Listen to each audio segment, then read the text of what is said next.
Okay, everyone. Thank you for joining us. I think everybody's just getting in here, getting their connected and everything. I'm in here twice because I'm watching on my daughter's iPad to make sure the screen shows correctly. Um, so you'll see me in there twice. And then I've got Leanne here. She's kind of helping me out. If at any point in time along the webinar you have any questions, you can stop me and we can ask that right then. Or if you think of anything at the end, we can certainly go through any questions you might have then too. The webinar is being recorded just so we can get it posted on YouTube once it's all done, so that other people who aren't able to be here today with us is able to look at the same content and hear the same things we're talking about here today. So I'm going to go ahead and get started. Today we are on standard 3, so we're going to be talking about assessments. And standard 3 is pretty in-depth standard. It covers a lot of things, so we're just going to get to this one standard today. Some things first to probably preface about standard 3 is it is not applicable for any group programs. So if there are anybody joining us today or anybody's listening that is the only responsibility that they have or they work in is a group program, the standard wouldn't apply. So not sure that you would necessarily need to be here participating today, but so it would be, applicable though to any long-term family support or long-term home visitation program or short-term not even short-term. So just long-term families or long-term programs today. And we're talking about assessments. So families participate in comprehensive, individualized, strength-based, family-focused, and culturally responsive assessments. And assessments, kind of the key way to look at this standard as we go through everything is assessments are defined by the program. They are not defined by any other entity. And I know some of the things we're going to talk about is frequently things we would expect to see here.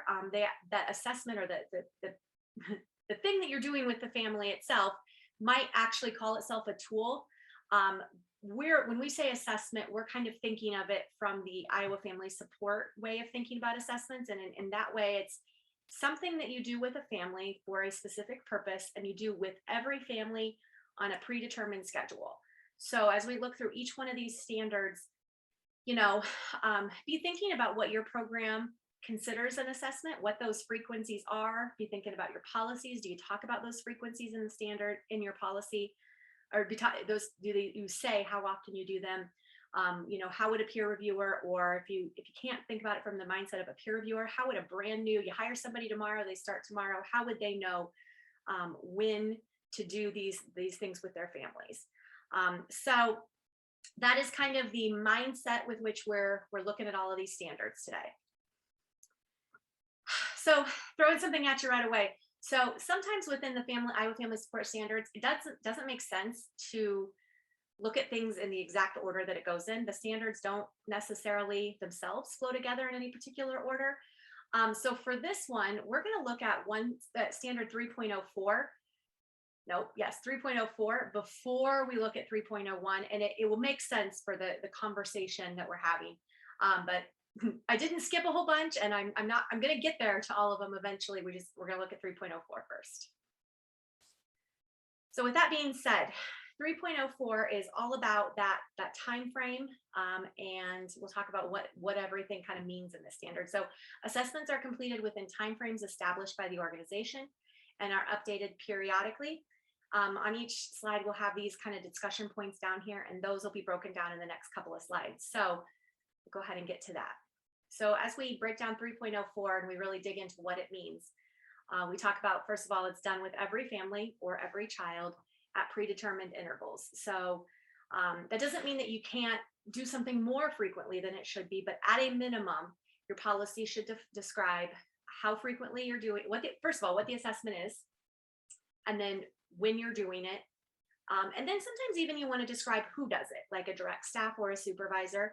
I know we have some programs where some assessments are done by the supervisor and some assessments are done by the direct staff.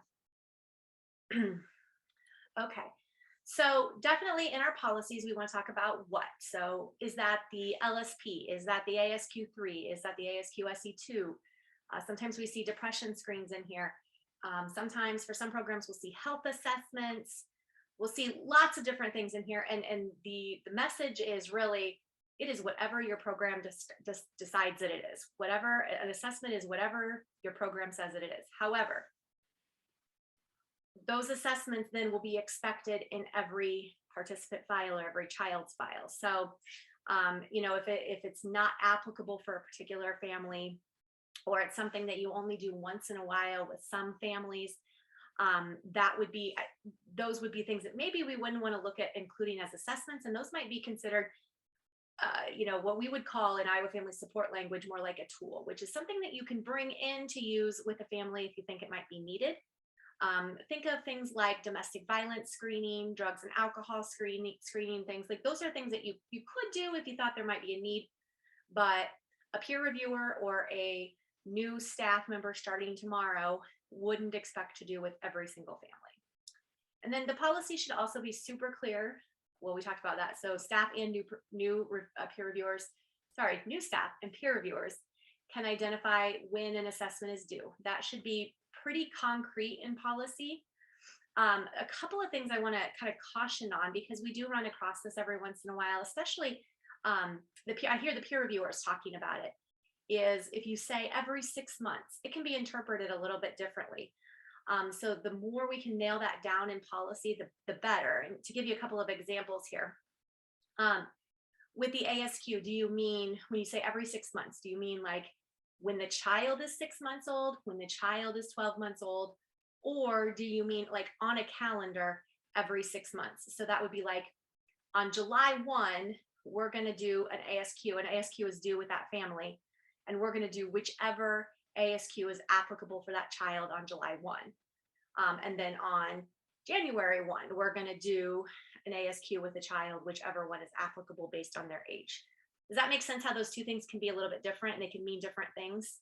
I hope so. If there's questions about that, I'd be glad to talk about that more. But that's one of the big ones that I hear peer reviewers talking about is what exactly does their policy mean when we say every 6 months?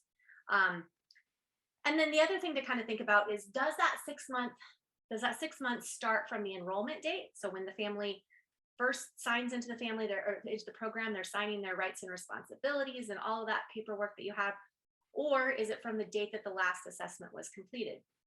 For example, I know some programs, even though they'll do an LSP every 6 months, they might really like start working on the LSP at the 5th month because they don't want it to be late. So then when would the next one be due?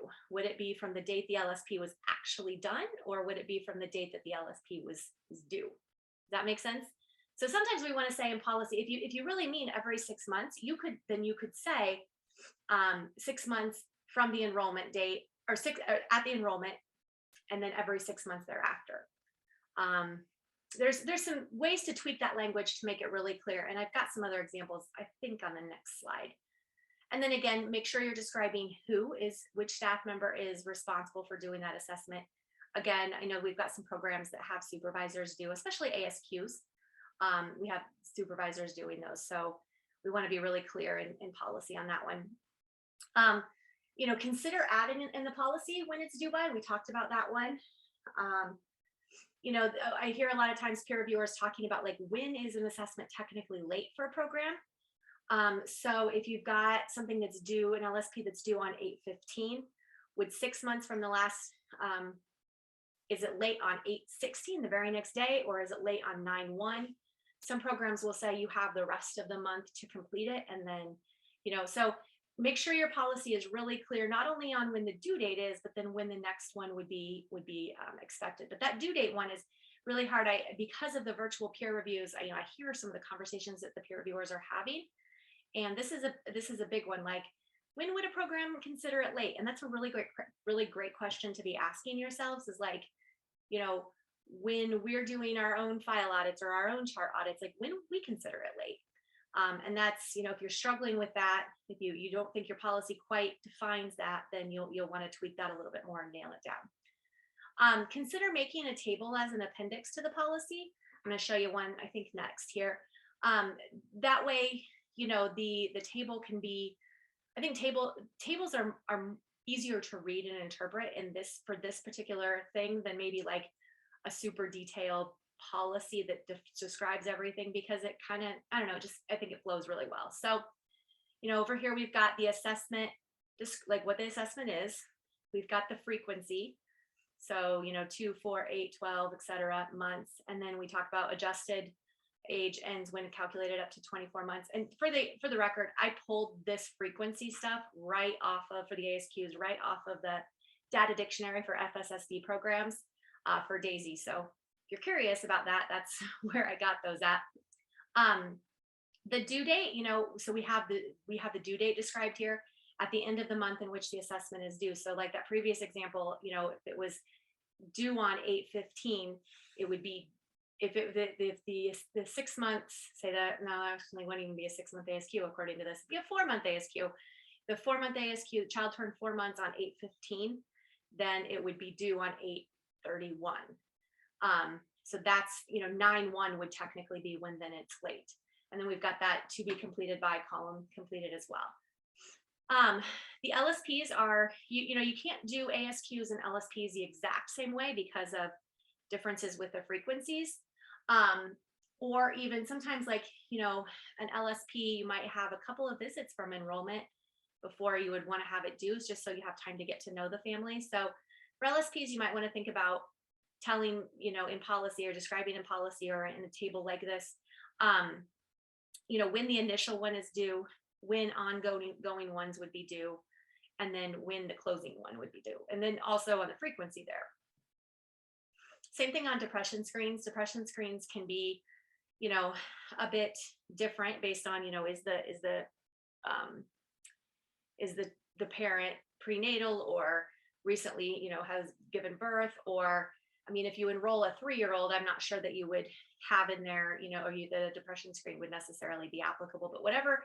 Some programs still will do that with a like a 3-year-old, and there's no younger children. So whatever your policy is what just make sure it's really nailed down and tweaked and specific to that assessment even. Do we have any questions there? Because that's really like program specific, but also a lot of information. Any questions at all? Okay, I will continue on then. So a little bit more on 3.04. We're talking about periodic updates, assessments. So we're talking about periodic updates of the assessment. I think sometimes this piece of the standard gets interpreted as that the assessment itself is reviewed. Like, do we want to continue as a program? Do we want to continue doing the LSP? As a program, do we want to continue doing the ASQ? Or is there a better tool to use to diagnose potential delays? What the standard actually means is not that at all. The standard means is, are you updating the assessment with the family? So are you going in and, every so often then making sure that you have current information for the family? That could apply on, simple things. I think it's always a good idea to make sure you've got current addresses and phone numbers, obviously, in the participant file, because, you never know what might happen. But also you want to make sure you've got current, information about the family, and you're continuing to update that and reviewing the progress that the family has made. And really, if you're using an LSP, that's kind of the entire purpose of the LSP, is that you want to track the progress the family has made, and use that to kind of assess whether or not, how effective your work is with the family, and then how, what progress the family is making as well, and celebrate those progresses or progression. Celebrate that progress. And I pulled this just directly from our Iowa Family Support Credentialing document for definitions. And so this is exactly what it says on there for updated periodically, referring to predetermined intervals, updating existing assessments with any new information, following protocol established by your agency for intervals. And then the best practice would be to update assessments as you become aware of new information. That's maybe more applicable to like address and phone number and things like that, if you consider that an assessment. A lot of programs don't, and you don't have to. But then to review thoroughly at least once a year. I think that, as we've had greater expectations placed on us by ECI and things like that, probably that once a year has probably even fallen by the wayside and gotten to be a little bit more frequently than that, as expectations for what you need to put in DAISY and things like that become more prevalent. So things then that go in the documents that you would consider for 3.04, what's going to go in your box. So the box is your what you send to the peer reviewers before the peer review takes place. This is it used to be a physical box. Sometimes it's not. In fact, a lot of the times it's not a physical box anymore. It's on a flash drive. And this is all the documents and things that do not contain protected health information. So it's not family specific, anything like that. So you'd want to input all of your policies and procedures, timetables, evidence that the assessments are updated with families periodically as determined by the program. So if you have like, an LSP tracking sheet that says like the 6-month LSP and the 12-month LSP and the 18-month LSP, and you write all the scores down there, that would be a blank one for that would be great. Same thing for the ASQ. If you have some sort of tracking sheet where you track the ASQs and what dates they were done or things like that, a blank one would be great for that evidence. If you have a specific curriculum that you follow that has handouts about that or guidance relating to assessments. I know we have some programs that are PAT curriculum users, and they have some great parent handouts relating to assessments.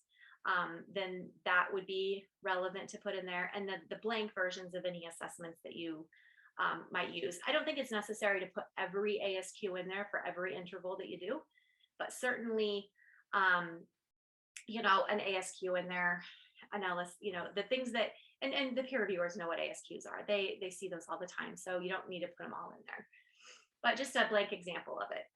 And then what goes in the PHI portal, which might be new to some of you on the call here. The PHI portal is what we're using to view those items for the peer reviewers that contain protected health information. So this would be like things with client data on it, participant data on it, or evidence on site. But those would be those completed assessments, which would be part of the participant file. Okay, so 3.04 is the big one. We'll go into some of these other ones here too. And it'll feel like less now that we've got 3.04 out of the way. So then going back in our normal order, 3.01 is talking about how do we know the staff that are conducting these assessments are qualified? Well, the program then we should have a policy that talks about how we, are they qualified by relevant training, skill, and experience? Can they recognize individuals and families with special needs? And we'll break each one of those down.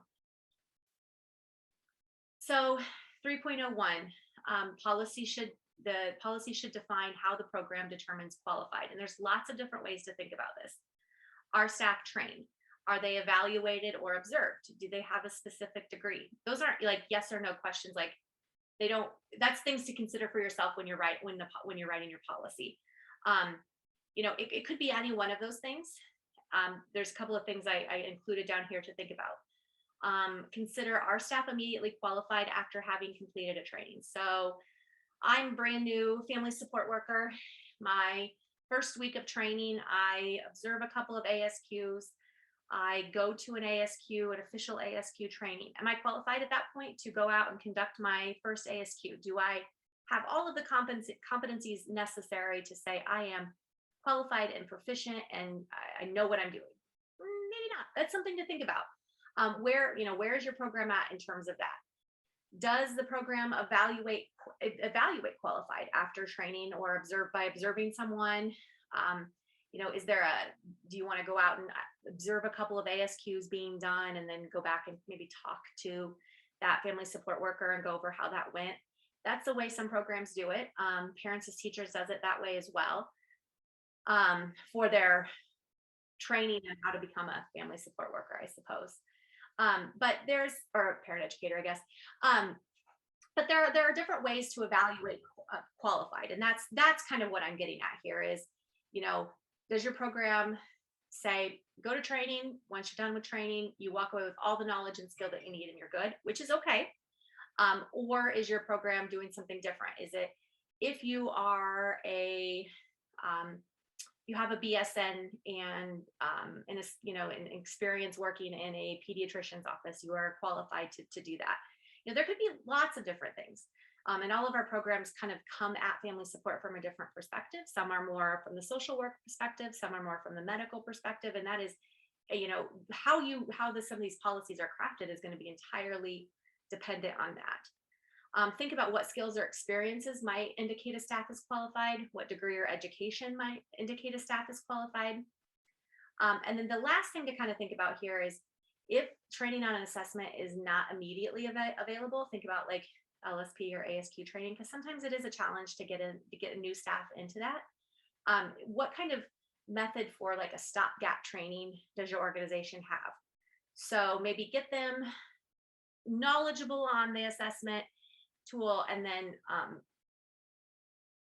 get them what they need to be out in the field and doing the work, but like down the line you want to actually get them to an actual training as those become available. So if you have new staff doing ASQs and LSPs and whatever else that you identify as your assessments, how does that work? There should be some kind of system there if they're doing those things without having actually been trained yet. So kind of like you look at the hire date, you look at the date that that the training was done, and then sometimes the peer reviewers can see it from the files, sometimes not, especially if their LSP training was just last month and they've been doing LSPs for 4 months based on the family files, like there's kind of that doesn't quite add up kind of thing. So just make sure you've got a plan and that it's covered in policy as well. And then also that staff can recognize individuals and families with special needs. Again, pulling right from that definitions for Iowa Family Support Credentialing's document, special needs in this instance is referring to mental and physical disabilities of children and adults. Your policy should kind of touch on what this means and how that's evaluated. How do you know that staff have that competency and that they're able to do that? And some of that ties down into the competencies that we would see in 14.01, which are the competencies of family support professionals. So we could kind of piggyback on what's maybe already in 14.01. Documents for 3.01. So some of these aren't going to always be relevant for everybody. So just keep in mind that, like, if you're wondering like, hey, I don't have that, do I need to? No. So a blank training log highlighting all of the assessments trainings, show the peer reviewers where they would expect to see that, filled out on in the training files, that assessments are being covered as like something that you train staff on. If you do an LSP training or an ASQ training within your program, like in-house, the agendas for those trainings, so that the peer reviewers know that those trainings are appropriate and do train the material that the staff would need to know. Evidence and the materials also for the training. So sometimes we'll see here that there's a PowerPoint that goes along with that training, the slides will be printed out. If there's handouts used, those handouts will be in there. And then evidence of completed training. So that kind of ties in with the last bullet point there, the completed Iowa Family Support Credential Training Log for each required employee. It could be one or the other or both of those. If you have a completed training log that you fill out as a program, then that would be there. You're going to be required to have the Iowa Family Support Credential Training Log filled out. So some programs are just relying on that as their evidence of completed training, like their thing saying it was done. You might have some training certificates in there, or that could be something that you put in the PHI portal or the peer reviewers would review if they came on site. The other thing is, if you say that those knowledge on those assessments are done via observation, you need to have some sort of documentation of that observation that, I researched, that I observed Leanne's skill in this, or that she's competent in this on XYZ date via home visit observation or whatever. There needs to be some documentation of that supervisory observation. It can't just be like, yeah, that's just how we do it, and we don't write it down. Peer reviewers have to say, yep, they purposefully did that. It gives that purpose, that statement of purpose and into it. In the PHI portal, or the evidence that would be available on site, completed training logs. Completed training logs can also be in the box. Some programs don't like to have anything that they just, some people, some programs prefer to have it in the portal. Some programs don't have a problem sending it in the box to the peer reviewers. It could be either one. That's fine. And the same thing on that supervisory observation. If that's specific, to each individual worker, that that might be something that could go in the box or the PHI portal. And then again, that completed Iowa Family Support Credential training log, if it's not already provided in the box. So it may be that in the PHI portal, there's nothing to put in there if everything went in the box, and that's okay too. Standard 3.02, the information gathered for assessments is comprehensive, directed at concerns identified on the initial screening, and limited to material pertinent for meeting service requests and objectives. So we're going to break down a couple of pieces here. First thing to kind of say, and I maybe should have said this at the beginning, but I think as I was putting this together, I thought of it here, so that's why I put it here. The ASQ, LSP, depression screens, protective factor survey, those aren't the exhaustive list of assessments out there. It could be anything that your program uses. I talk about those the most because, one, that's like kind of the commonality between a lot of programs. A lot of programs use some variation of those. And two, those are the ones that I am the most knowledgeable in. And so, I know that there are other developmental tools out there to screen for developmental, and I'm just not as knowledgeable on those. So by no means is this an exhaustive list. Feel free to use what you think is best for the families in your program, or in your service area, like whatever your needs are there. But I don't want you to think that those are the only ones that could go in here just because that's what we talk about a lot. So information gathered is comprehensive. Comprehensive is one of those words that I want to, so first of all, make sure we're all on the same page as far as what that means. So I Googled it really, and dictionary.com had the best definition that I think kind of applies to what we're using it for in this way: a broad scope or content, including all or much. So it means, like, are we kind of touching on everything that we are looking for in terms of the goals of your program, what your program sets out to do? And if you think back to, your program service philosophy, maybe even like who you're targeting, if your program specifically wants to enroll young mothers, or children of young parents, that it is comprehensive in terms of that kind of thing within your scope of services for your program, with children or families.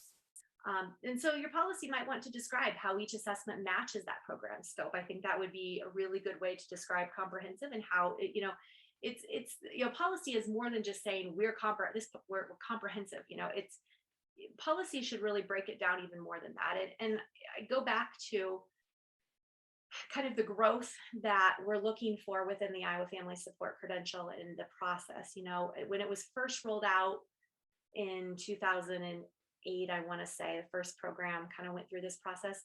We saw, and then continued, I think for at least probably 5 years after that, we had programs going through their initial credential.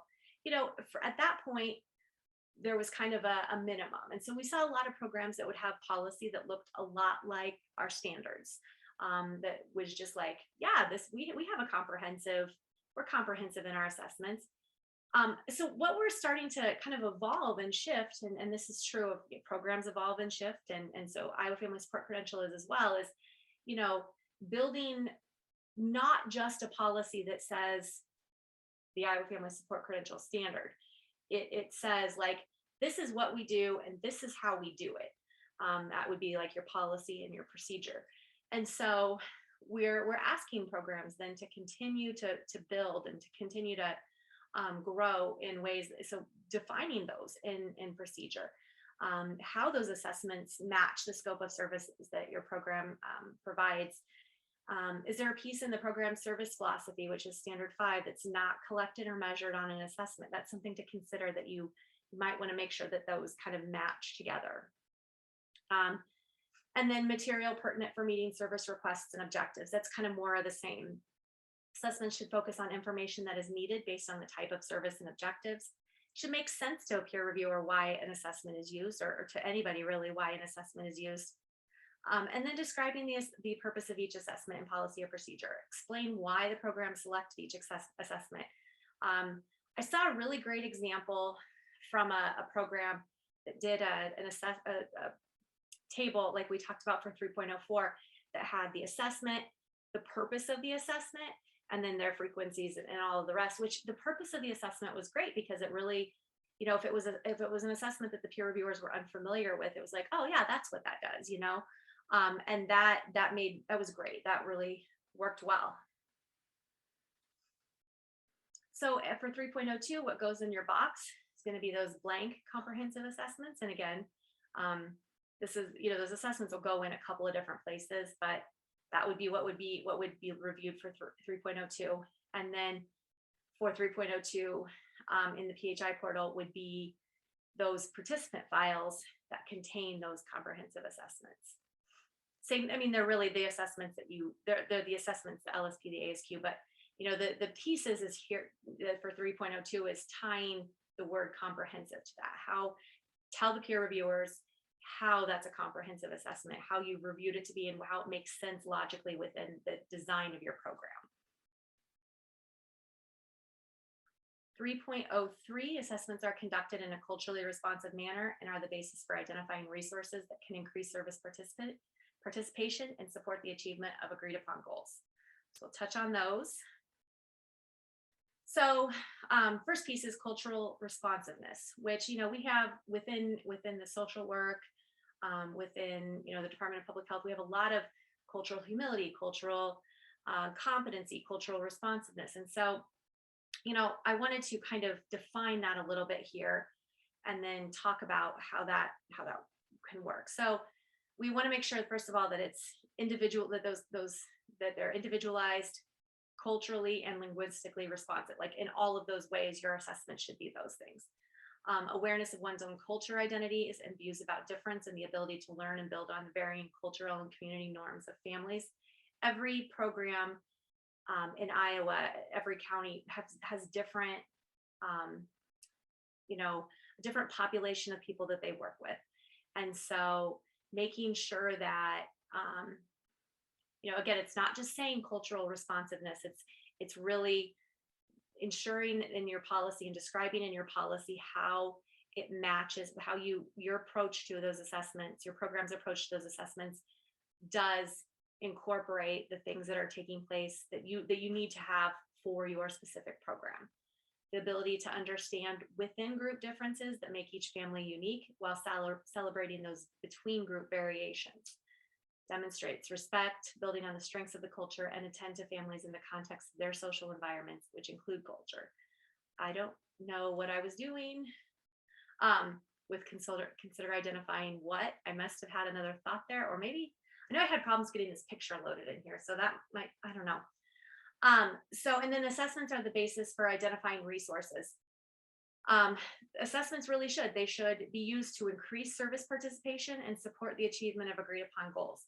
I have this little picture over here, and in my brain, this makes a ton of sense. I'm not sure if it does in this particular picture. So, assessments, you use assessments to help the families define what their goals are. The family decides their goal. And then you, as a family support program, offer support on the goals, which then hopefully increases participation in the goals and in the programs.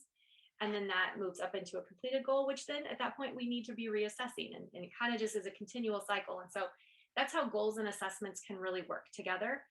And then your policy should be talking about how that happens, how you use the process of assessments and goals to strengthen the families that you're working with and increase the participation.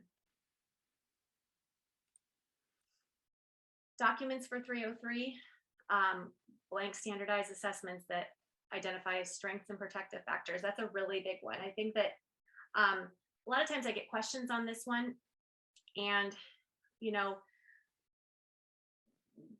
I know that the LSP is an assessment that is done by the family support provider, or professional. So me as a family support worker, I'm filling out this LSP about this family based on the things that I know about the family. And so the LSP isn't something that's done, it's not intended to be done with the family. You're not sitting there talking about, okay, where are we at on this and all of that. So I get a lot of questions about like, well, how do you use the LSP then to how do you use that as a tool to grow the goals? Well, so when you're filling out an LSP, you've got all the things on there and you know what areas maybe you've identified as potential opportunities for growth for the families. And so maybe you don't come right out and say on the LSP you scored a 2 on this particular area, but that's a way then you're raising awareness on the assessment on the LSP itself. And then that's maybe something that you talk about with the family. And there's ways to encourage that conversation along, and you don't have to say you scored 2 because you don't have transportation, for example. I just trying to think of one off the top of my head. And so, we really need to improve you. We need to improve your transportation. That's not the way that works.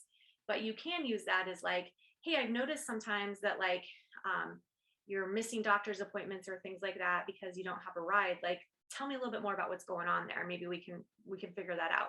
And then if you're having that conversation with that family, the next time maybe you're talking about goals, maybe that's something that you can bring up. Like, remember last time, or remember a couple of weeks ago, we were talking about transportation sometimes was a barrier for you. Like, what do you think about maybe adding a goal there about, how we can lessen that barrier for you? So it's not like a direct line from A to Z there. It's kind of, you have to go around something and you have to intentionally build in those pieces to get a family there. But that's the way that works. The standardized assessments are used to consider needs and risk factors associated with poor child, individual, and family outcomes. So that's part of the standard as well. And then used to screen for child development. I think this one might actually be, I think I might have used something wrong on that one. I might have copied and pasted something wrong. I think this is actually, I think the stuff for 3.05. I might have to, anyway, so 3.03 though, going back, we were talking about the cultural responsiveness. So you want to make sure that the things you put in the box are demonstrating those items. I'm going to have to fix that when I send the slides out. So look for that when I send the slides out. This slide will be different. And then the PHI portal, again, it'll just be the assessments themselves that are part of the participant file. Yes, here we are. So I used the box stuff from 3.05 on that one. So on the use of assessments, we're talking about identifying. So the assessments are used to identify family strengths and protective factors, assess for needs and risk factors associated with poor child, individual, and family outcomes, and screen for child development. So breaking each one of those down, for identifying family strengths and protective factors, the policy or procedure should describe the assessment and how each assessment does that.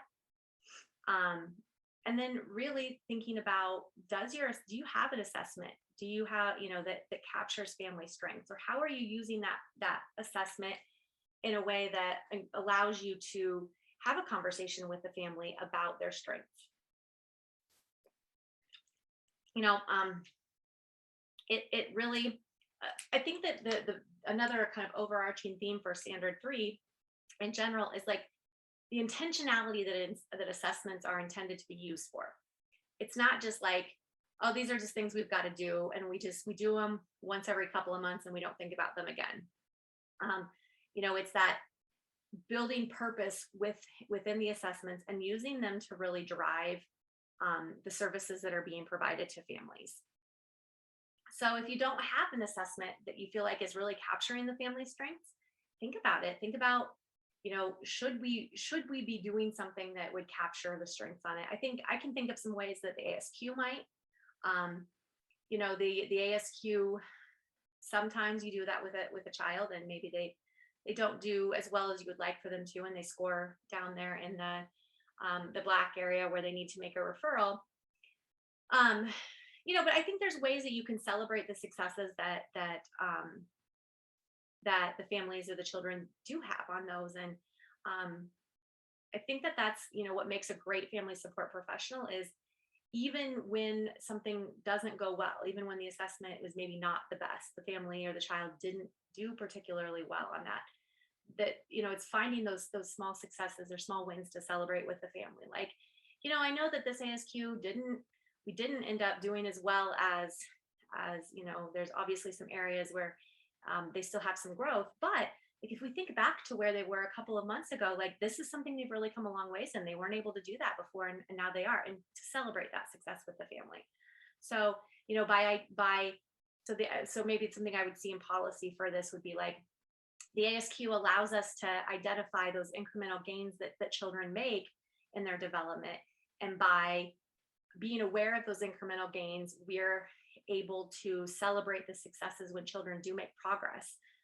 So that would be something that you could use in your policy to describe why the ASQ is a great tool for that, for identifying family strengths.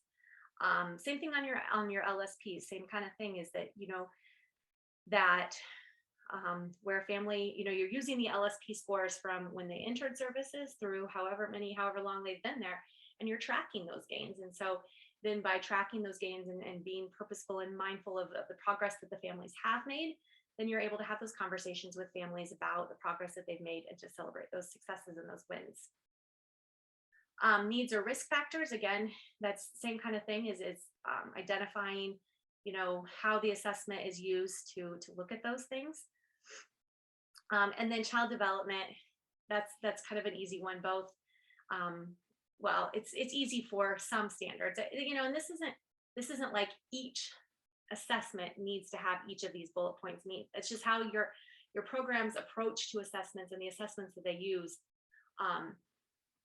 are in line with each of these things. So, you know, not every assessment maybe is going to be able to have that child development piece.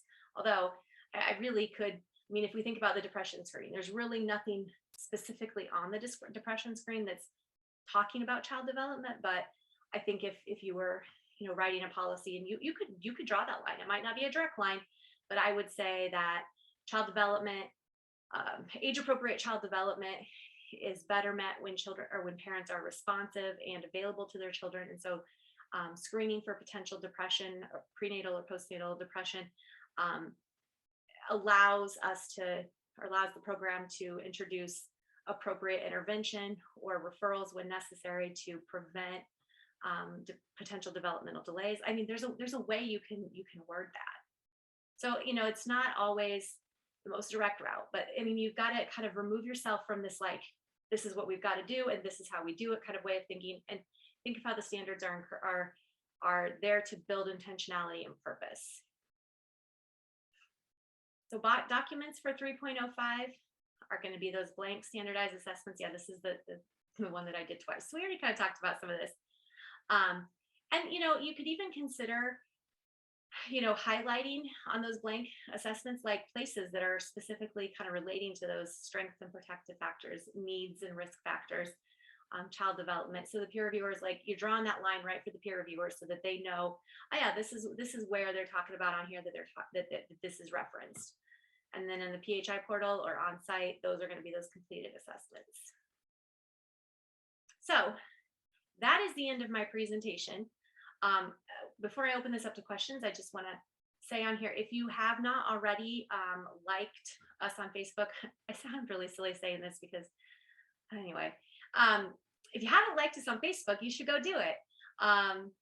We have a Facebook page. We obviously put all of our webinars on there. It's a better way to communicate with people, and so we are trying to grow that. So if you you can like it with your professional Facebook profile if you prefer, or your personal one, I don't care.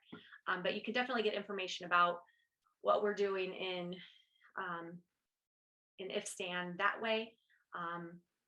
And most of it gets sent out via email as well. But anyway, any questions out there?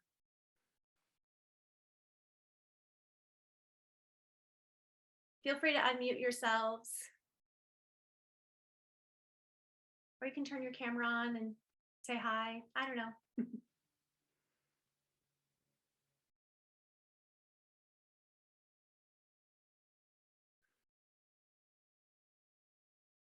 Okie doke.